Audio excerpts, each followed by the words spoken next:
Okay, since I had an earlier video that was something was done to it, I don't know. I'm going by the Fox Nation special on surviving Hamas about October the 7th. It was done by Benjamin Hall, who is a reporter, which, if you don't know, he was injured badly in Ukraine when he was reporting there. It's about October the 7th, and it covers two different parts of it. One of it is called Maya's Story, and this is about a 21-year-old who went to a a festival called the Nova concert with her brother and a friend of theirs. And it tells about their experience there and a lot of what happened at that concert. And the second part of it is Nur Oz, which is a community in Israel that borders the Gaza Strip, and what happened there on October the 7th. I keep wanting to say September 11th. I'm sorry. Maya's story starts out on October the 7th, and they were at a festival that was celebrating peace. And as the sun came out at the concert, parachutes armed with body armor and assault rifles dropped out of the sky at the Nova Concert Festival, which is now one of the most devastating concerts in history. Terrorists of Hamas murdered people there and took others as hostages. They surrounded it from all sides, waiting to ambush the people. They went from car to car, shooting people and throwing grenades in the cars. And they planted, Jewish people planted a tree in each of the places where the 360 people who died at that festival died, as a tree of hope. And it was supposed to say there's a future, but there's just a feeling in Israel now that things have changed. And Mr. Hall interviewed 21-year-old Maya, who went with her brother and a friend, and Maya said that they cut the music and said that there were rockets, and the people were really confused because they didn't know what's going on, which, if you've ever been to a music concert, if all of a sudden they're saying something's wrong and the music's stopping, you don't know what's going on, I would imagine, because everything is so, just pumped and electric, and you're just kind of dancing to it and singing along to the songs and listening to the singer. And all of a sudden there was the sound of rockets and gunshots. Everyone ran, but they couldn't get away because the gunshots were everywhere. So Maya and her brother and their friend got in the car, and she called her dad, and this was about 4:30 a.m. And then she started screaming because Hamas had shot her and hit her in the legs, and her foot started falling, and flesh was falling out of her foot. Hamas pulled her out and she told them that she couldn't walk because her foot was just kind of hanging there. All three of them were tied up in the back of a truck, and Maya was put between two terrorists who were torturing her, even though she was hurt, and who were laughing. All of them were taken to the city of Gaza to show everyone what they had caught, like it was, some fish or something that you had caught, like you caught a trophy. And everyone was screaming Allah Akbar to their God. Everyone was happy. The people Hamas, on Hamas's side. Then they forced them into the dark tunnels, the hostages. The tunnels are built under the hospitals. everyone was happy, and they put them in the dark tunnels. They made them take off their shoes, so they had to walk in their socks. And Maya couldn't really walk because her foot was just barely hanging there. And so she pleaded with her captor to please, do something to help her. And he tried to carry her, but he was unable to. So then he put a gun to her face. So she had to jump on one foot. And eventually, the tunnels led to a Palestinian house, and she was put in bed with the Palestinian woman. And she was snuck into a hospital, and she was dressed as an Arab, and they performed some botched surgery on her. Only one doctor knew that she was an Israeli, and they told her not to speak. She had one doctor that knew she was Israeli. She was there for 45 days. The doctor had the only key that could get inside her hospital room. Except one time she did have a different doctor that came in. He asked her name, and she gave him the Arab name that she'd been told to give people.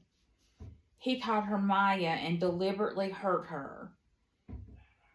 And he said that she was a Jew, and that she was a murderer, and that she was in the wrong, and that she deserved everything. And that the only thing that got her through was the thought of being reunited with her family. And after 50 days in captivity, she was finally reunited with her family, and her brother eventually was reunited shortly after. However, her friend and many other hostages are still there.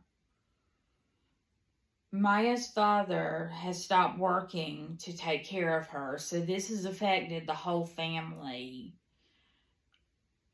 She dreams of walking and running again, and it showed how she had been, real involved with sports before all this happened. And she wants to one day be a doctor. And at the concert, 364 people were killed and 40 were taken hostage. And then it talked about Naraz. And in Naraz, 1/4 of the Naraz were either killed or taken by Hamas. They woke up, and it was their custom to eat breakfast together and go to the pool together and just, hang out during the day.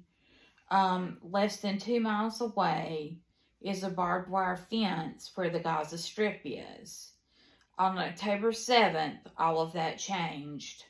Hamas staged a surprise attack a little before 7 a.m. A bomb exploded near the gate. They heard a siren, and so they ran to their safe rooms and heard shootings. There was a family called the Lohan that Hamas shot through their windows, and they destroyed everything they could. So they went to the safe room. The safe room didn't lock.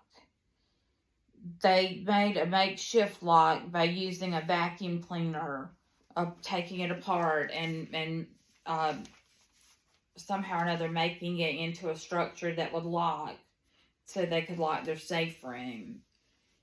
And the Hamas was calling out to kill the Jews.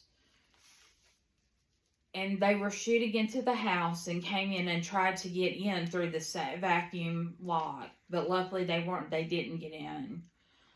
The makeshift lock worked, so they moved to the neighbors.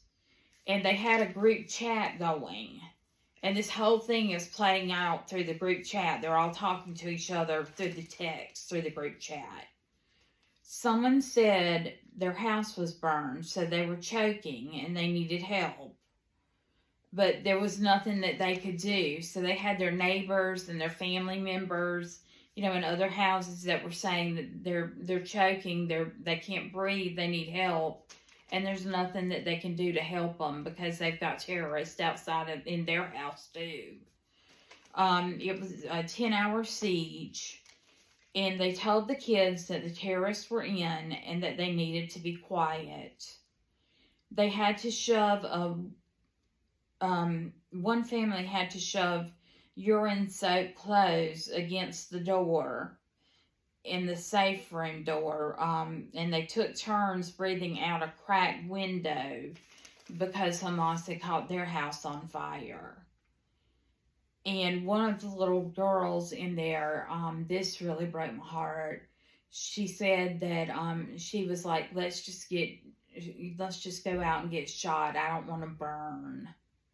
And I can't imagine hearing a child say that to me, that, let's just go out and get shot. I don't want to burn. The terrorists kept appearing throughout the day, different ones, and people kept disappearing off of the chat room. And usually when they would disappear, you knew they were either kidnapped or they had died. Blood, guts, and severed limbs and dead children were everywhere once they were able to get out. Children were burned alive. And there was just that feeling of helplessness, knowing that the terrorists were killing, family members, and they just had nothing they could do about it.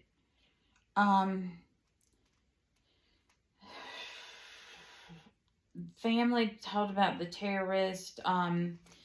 They also took a 78-year-old lady.